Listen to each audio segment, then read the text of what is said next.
നമസ്കാരം, welcome back to mad united football. എന്തുകൊണ്ട് വിശേഷം? എല്ലാവരും സുഖമായിട്ടിരിക്കുന്നു എന്ന് വിശ്വസിക്കുന്നു. Thomas Tuchel England manager contract extend ചെയ്തിരിക്കുകയാണ്. നമ്മുടെ മാഞ്ചസ്റ്റർ യുണൈറ്റഡിൻ്റെ സമ്മർ ഷോപ്പിംഗ് ലിസ്റ്റിൽ ഏറ്റവും പ്രമുഖനായിട്ടുള്ള വ്യക്തി അല്ലെങ്കിൽ ആ പേരായിരുന്നു തോമസ് ടൂക്കൽ. സോ ഈ ഒരു സാഹചര്യത്തിൽ നമ്മളുടെ മാനേജർ ഹണ്ട്, അതിൻ്റെ ഭാവി എന്ത്, ഇനി അങ്ങോട്ടേക്ക് നമ്മൾ വേറെ ഏത് മാനേജേഴ്സിനെ ആയിരിക്കും സെലക്ട് ചെയ്യുക എന്നതിനെ കുറിച്ചിട്ട് വിലയിരുത്താം. ഫസ്റ്റ് ഓഫ് ഓൾ, വീഡിയോ തുടങ്ങുന്നതിന് മുമ്പായിട്ട് ഒരു റിക്വസ്റ്റ് ഉണ്ട്. നമ്മുടെ ഈ ചാനൽ സബ്സ്ക്രൈബ് ചെയ്യാത്ത ആരെങ്കിലും വീഡിയോ വാച്ച് ചെയ്യുന്നുണ്ടെങ്കിൽ please subscribe to the channel. പിന്നെ ഈ വീഡിയോയ്ക്ക് ഒരു ലൈക്കും കൂടെ തരണം എന്ന് റിക്വസ്റ്റ് ചെയ്യുന്നു. Okay, so let's get on to the show.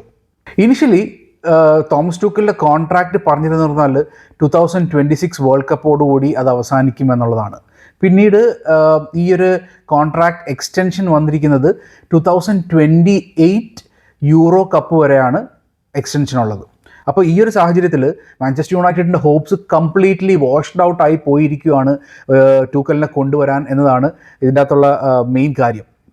പിന്നെ തോമസ് ടൂക്കൽ നമ്മൾ ലിങ്ക് ചെയ്തിട്ടുണ്ടായിരുന്നു കഴിഞ്ഞ ഒരു 3 years ബാക്ക്. അതായത് ടെൻഹാഗ് പോയതിന് ശേഷം, ടെൻഹാഗ് ഉള്ള സമയത്ത് പോലും ലാസ്റ്റ് ഇൻ്റർവ്യൂവും കാര്യങ്ങളൊക്കെ തോമസ് ടൂക്കലുമായിട്ട് നടത്തിയിട്ടുണ്ടായിരുന്നു. പിന്നെ ആ ഇൻ്റർവ്യൂവിൽ തോമസ് ടൂക്കൽ ഈ ഒരു പ്രോജക്റ്റിൽ ഇൻട്രസ്റ്റഡ് അല്ല എന്നുള്ള ഒരു കാര്യം പറയുണ്ടായി. എനിക്ക് തോന്നുന്നു ഈ പ്രോജക്റ്റിൽ ഇൻട്രസ്റ്റ് അല്ലാത്തതിൻ്റെ കാര്യം എനിക്ക് എൻ്റെ സംശയത്തിലും മറ്റേ ഈ ഹെഡ് കോച്ച് മാനേജർ എന്നുള്ളൊരു സബ്ജക്റ്റ് വരുന്നുണ്ടല്ലോ. അപ്പം അതിൻ്റെ അകത്ത് ഹെഡ് കോച്ച് ആയി കഴിഞ്ഞിരുന്നാൽ ടീമിൻ്റെ ട്രാൻസ്ഫർ ഡിസിഷൻസിലൊന്നും വലിയ കൈ കടത്താൻ പറ്റില്ല. സജഷൻസും കാര്യങ്ങളൊക്കെ കൊടുക്കാം, പക്ഷേ അന്തിമ തീരുമാനം ഉറപ്പായിട്ടും അത് ബോർഡിൻ്റെ കയ്യിലായിരിക്കും. അപ്പം അങ്ങനത്തെയൊക്കെ പ്രശ്നങ്ങളായിരിക്കാം ചിലപ്പോൾ ഈ ഒരു പ്രോജക്റ്റ് ടൂക്കൽ വേണ്ട എന്ന് വെച്ചത്. അപ്പം അങ്ങനത്തെ സിറ്റുവേഷനിലാണ് പിന്നീട് നമ്മൾ പോയിട്ട് അമ്രമിനെ സൈൻ ചെയ്തു. ഇപ്പം അമ്രം പോയി കഴിഞ്ഞിട്ട് ആ ഒരു മാനേജർ പോസ്റ്റ് അല്ലെങ്കിൽ ഹെഡ് കോച്ച് പോസ്റ്റ് വീണ്ടും വേക്കൻ്റ് ആയിട്ടിരിക്കുന്ന സാഹചര്യമാണ്. അപ്പം ഈ ഒരു സാഹചര്യത്തിലായിരുന്നു ഏറ്റവും കൂടുതൽ പറയപ്പെട്ട പേര്, അതായത് തോമസ് ടൂക്കലിൻ്റെ ആയിരുന്നു ടോപ്പ് 1 ഇൻ ദാറ്റ് ലിസ്റ്റ്. അതിന് ശേഷം വന്നിട്ടുള്ള പേരുകളാണ് ലൂയിസ് എൻട്രിക്കെ, പിന്നെ കാർലോ ആൻസലോട്ടി. അപ്പോൾ എന്തുകൊണ്ടാണ് ടൂക്കൽ എന്ന് പറഞ്ഞു കഴിഞ്ഞാൽ, ടൂക്കൽ ബിഗ് ക്ലബ്സിനെ മാനേജ് ചെയ്തിട്ടുള്ള എക്സ്പീരിയൻസ് ഉണ്ട്. പിന്നെ ഇപ്പോൾ ജർമ്മനിയിലാണെങ്കിലും പിന്നെ അതിനുശേഷം PSG ഡൊമസ്റ്റിക് കോമ്പറ്റീഷൻസിലൊക്കെ നല്ല രീതിയിൽ പെർഫോം ചെയ്തിട്ട് അവിടെയൊക്കെ ഡൊമസ്റ്റിക് കപ്സ് അടിച്ചിട്ടുള്ള മാനേജറാണ്, എക്സ്പീരിയൻസ് മാനേജർ. പിന്നെ ചെൽസിയിൽ വന്നിട്ട് ഫസ്റ്റ് സീസണിൽ തന്നെ ചാമ്പ്യൻസ് ലീഗ് നേടിക്കൊടുത്ത മാനേജറും കൂടെയാണ്. അപ്പം അത്യാവശ്യം നല്ല എക്സ്പീരിയൻസ് ഉള്ള മാനേജറും പിന്നെ ബിഗ് ക്ലബ്സിനെ മാനേജ് ചെയ്തിട്ടുള്ള ഒരു വ്യക്തിയും കൂടെയാണ്. അപ്പം ഈ കാര്യങ്ങൾ കൊണ്ടാണ് മാഞ്ചസ്റ്റർ യുണൈറ്റഡിൻ്റെ ഒരു റീബിൽഡ് നമ്മൾ ടൂക്കലിനെ ഏൽപ്പിക്കാം എന്നുള്ള ഒരു സാഹചര്യം അല്ലെങ്കിൽ അതിനെക്കുറിച്ചുള്ള ടോക്സ് ഉണ്ടായിട്ടുണ്ടായിരുന്നത്. അപ്പം ഈ ഒരു സാഹചര്യത്തിൽ അത് കംപ്ലീറ്റ്ലി വാഷ്ഡ് ഔട്ടായി. അപ്പോൾ ഇനിയിപ്പം നമുക്ക് ടൂക്കൽ എന്നുള്ള വ്യക്തിയില്ല. അപ്പം ടൂക്കൽ കഴിഞ്ഞാൽ പിന്നീട് പറയപ്പെട്ട പേര് എന്ന് പറഞ്ഞാൽ ലൂയിസ് എൻട്രിക്കെയും പിന്നെ കാർലോ ആൻസലോട്ടി. അപ്പം കാർലോ ആൻസലോട്ടിയുടെ കാര്യം ഇപ്പം ലേറ്റസ്റ്റ് റിപ്പോർട്ട്സ്, ബ്രസീലിൽ നിന്ന് വന്ന റിപ്പോർട്ട്സ് പ്രകാരം ആൻസലോട്ടി ഇത് കോൺട്രാക്ട് എക്സ്റ്റെൻഡ് ചെയ്യാനായിട്ടുള്ള ഇതിൽ നിൽക്കുകയാണ് ബ്രസീലുമായിട്ട്. അതേപോലെ ലൂയിസ് എൻട്രിക്കെ ആണെങ്കിലും he is happy with the PSG project. കാരണം കഴിഞ്ഞ സീസണിൽ ചാമ്പ്യൻസ് ലീഗൊക്കെ അടിച്ച് ആ ടീമിനെ നല്ല രീതിയിൽ ബിൽഡപ്പ് ചെയ്ത് കൊണ്ടുവരുന്നതിൻ്റെ ഒരു ലെവലിൽ നിൽക്കുവാണ് ലൂയിസ് എൻട്രിക്കെ. അപ്പം അത് തന്നെയാണ് എന്താ പറയുക ബെറ്റർ ആയിട്ടുള്ളൊരു ഓപ്ഷൻ എന്ന് എൻട്രിക്കയ്ക്ക് തോന്നിയിട്ടുണ്ടെന്നാണ് അറിയാൻ കഴിഞ്ഞത്. So I think he will stay with PSG. അപ്പോൾ ഈ ഒരു സാഹചര്യത്തിൽ ഇനി നമുക്ക് ആരാണുള്ളത്? ഇനി മെയിൻ ഓപ്ഷൻസ് ഇവർ രണ്ടുപേരും പോയി കഴിഞ്ഞു. പിന്നീട് അങ്ങോട്ടേക്കുള്ള മെയിൻ ഓപ്ഷൻസിൻ്റെ അകത്ത് പറയപ്പെടുന്നതെന്ന് പറഞ്ഞാൽ ഉനായ് എംറി ഉണ്ട്, പിന്നെ അതിനുശേഷം മോറിസിയോ പോച്ചറ്റിനോ വരുന്നുണ്ട്, പിന്നെ ജൂലിയൻ നാഗൽസ്മാൻ ഉണ്ട്, പിന്നെ ബോൺമൗത്തിൻ്റെ മാനേജർ അന്തോണി ഇറോള. പിന്നെ ഇതണക്കത്തുള്ള മെയിൻ ഓപ്ഷൻസാണ് നമ്മുടെ ഇതിലുള്ള. റോബർട്ടോ ഡെസർബി ഉണ്ട്. അപ്പം ഇങ്ങനത്തെ ഓപ്ഷൻസാണ് നമ്മുടെ കയ്യിലിപ്പോൾ തൽക്കാലം ഉള്ളത്. അപ്പം പിന്നെ ഡെഫിനറ്റ്ലി മൈക്കിൾ കാരിക്കിൻ്റെ പേര് എടുത്ത് പറയാതിരുന്നു പറഞ്ഞാൽ അതൊരു സെപ്പറേറ്റ് കോൺവെർസേഷനാണ്. അപ്പോൾ എനിക്ക് തോന്നുന്നു ഈ ഒരു കാര്യം നോക്കിക്കഴിഞ്ഞാൽ ഇതിനകത്തുള്ള ബെസ്റ്റ് ഓപ്ഷൻ ഡെഫിനറ്റ്ലി ഉനായ് എംറി ആയിരിക്കും എന്നുള്ളതാണ് എനിക്ക് തോന്നുന്നത്. കാരണം മാഞ്ചസ്റ്റർ യുണൈറ്റഡിൻ്റെ ഒരു റീബിൽഡിന് ചേരുന്നൊരു മാനേജറാണ് Unai Emery, because he has got experience in the highest level. കാരണം വലൻഷിയയുടെ മാനേജറായിരുന്നു, പിന്നെ അതിനുശേഷം 2013 to 2016 വരെ സെവിയയുടെ മാനേജറായിട്ടുണ്ട്. സെവിയയുടെ മാനേജറായിട്ട് ഇരിക്കുന്ന ഈ 3 വർഷം 3 യൂറോപ്പ കപ്പാണ് അടിച്ചു കൊടുത്തത്. പിന്നെ അതിനുശേഷം PSG പോയി. PSG അവർക്ക് എന്താ പറയുക, ലീഗ് ടൈറ്റിൽ അടിച്ചു. പിന്നെ അതിനുശേഷം ഫോളോയിങ് സീസണിൽ ക്വാഡ്രൂപ്പിൾ അടിച്ചു കൊടുത്തിട്ടുള്ളൊരു മാനേജറാണ്. പിന്നെ അതിനുശേഷം അവിടുത്തെ കോൺട്രാക്റ്റ് എൻഡ് ചെയ്തതിന് ശേഷമാണ് ആർസണലിലോട്ട് വരുന്നത്.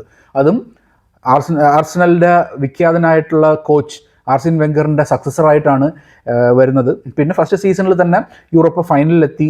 പിന്നെ അതിനുശേഷം ടീമിൻ്റെ കളികളും ഇതൊക്കെ ആയിട്ട് മോശമായതുകൊണ്ട് അവിടുന്ന് പോയി.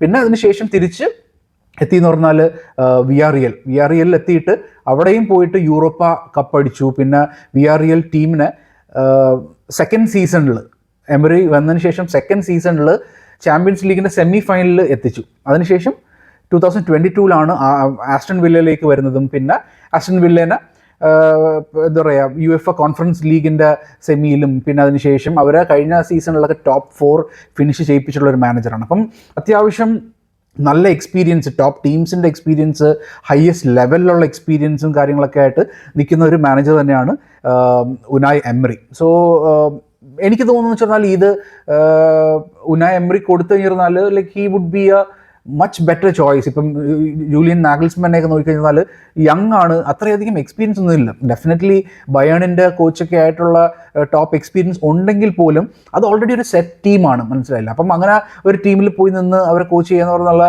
ഒരു ഡിഫറൻസ് അല്ല നമ്മുടെ മാന്യൂവിൽ വന്ന് നിൽക്കുമ്പോൾ അത്. Because Man U is a total different. അത് എന്താ പറയുക, ഏതൊരു മാനേജറിൻ്റെ ഏറ്റവും ദുർഘടം അല്ലെങ്കിൽ ഏറ്റവും വലിയ വിഷമം പിടിച്ചിട്ടുള്ളൊരു ജോബാണ്.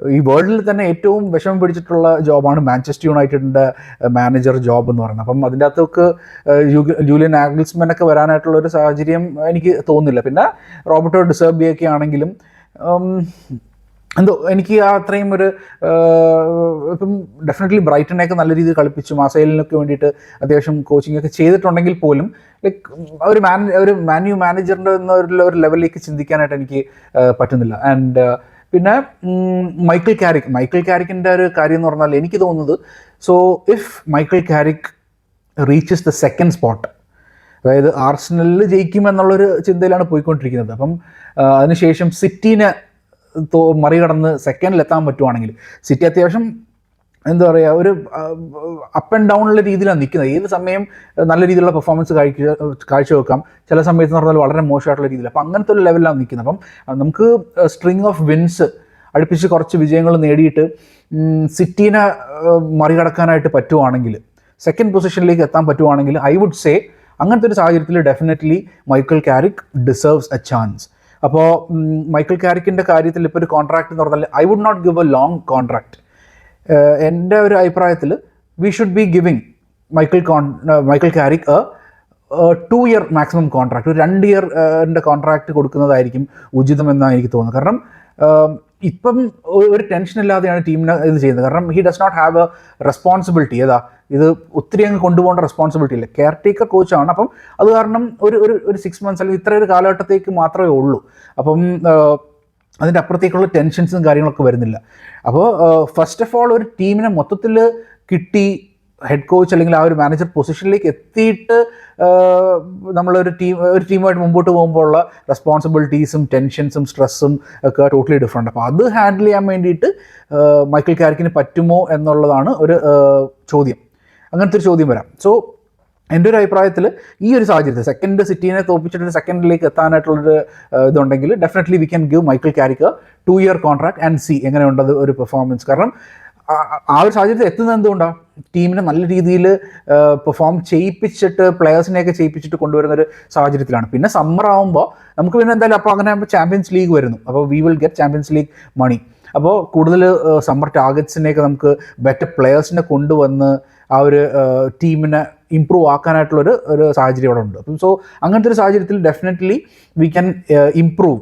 അടുത്ത സീസണിലേക്ക് നല്ലൊരു പെർഫോമൻസുമായിട്ട് മുമ്പോട്ട് പോകാനായിട്ട് കാരിക്കിന് സാധിക്കും ഈ ഒരു സിറ്റുവേഷനിൽ. സോ ഇഫ് നോട്ട്, ഇപ്പോൾ നമ്മളുടെ സെക്കൻഡ് പൊസിഷനല്ല 3rd 4th ഒരു ഇതിൽ നിൽക്കുവാണ്. അതും എന്താ പറയുക, ഇപ്പം 3 ആൾക്കാരുണ്ട്, ഇപ്പം 3 അല്ല 4 ആൾക്കാരുണ്ട്. അതായത് ആസ്റ്റൺ വില്ലയും ചെൽസിയും മാനുവും പിന്നെ ലിവർപൂളും കൂടെ ആ ഒരു പൊസിഷന് വേണ്ടി കളിച്ചുകൊണ്ടിരിക്കുകയാണ്. അപ്പം അവിടെ ഒക്കെ ടൈറ്റ് സ്പോട്ട്, ഇപ്പോൾ കഷ്ടിച്ച് ഒരു ഫോർത്ത് അല്ലെങ്കിൽ ഫിഫ്ത്ത് പൊസിഷനിൽ കിട്ടിയ ആ ഒരു സ്പോട്ട് അത്രയും ലെവലിൽ കൊണ്ട് എത്തിക്കുന്ന കടമയാണ് ക്യാരിക്ക് ചെയ്യുന്നെങ്കിൽ I think we should give it to a much more experience person who can handle things. കൂടുതൽ ഇപ്പോൾ ഒരു ചാമ്പ്യൻസ് ലീഗ് പോലെയൊക്കെയുള്ള മേജർ ടൂർണമെൻറ്റ്സ് ഒക്കെ ഹാൻഡിൽ ചെയ്യാനായിട്ടുള്ള കഴിവുള്ളൊരു മാനേജറിന് കൊടുക്കണം എന്നുള്ളതാണ് എൻ്റെ ഒരു അഭിപ്രായം.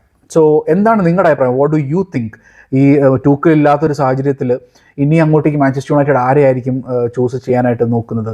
ഇഫ് ഇറ്റ് വാസ് യു, നിങ്ങൾ ആ ഒരു പൊസിഷനിലാണ്, മറ്റേ എന്താ പറയുക, മാനേജറിയൽ അല്ലെങ്കിൽ മാനേജ്മെൻറ്റ് പൊസിഷനിൽ നിൽക്കുകയാണെങ്കിൽ നിങ്ങൾ ആരെയായിരിക്കും കൊണ്ടുവരാനായിട്ട് നോക്കുന്നത്? ആൻഡ് എന്ത് റീസൺ കൊണ്ടാണ് ഈ ഒരു മാനേജറിനെ നിങ്ങൾ സെലക്ട് ചെയ്യുന്നത് എന്ന് please put in the comment section. Okay, so yes, so നമുക്ക് ഇനിയിപ്പോൾ നോക്കാം. ഇനിയിപ്പോൾ ബാക്കിയുള്ള കുറച്ച് കളികളുണ്ട്. നമ്മൾ ഏതൊരു പൊസിഷനിലേക്ക് എത്തും? ചാമ്പ്യൻസ് ലീഗ് ഉറപ്പായിട്ടും വേണം, ഇല്ലെങ്കിൽ നമ്മുടെ എന്താ പറയുക, അടുത്ത സീസണും അത് വളരെയധികം ബാധിക്കുകയും ചെയ്യും, ട്രാൻസ്ഫേഴ്സിനെയൊക്കെ ബാധിക്കാനായിട്ടുള്ള സാധ്യതയുണ്ട്. So let's wait and watch. Okay, so thank you so much for supporting. Take care, by.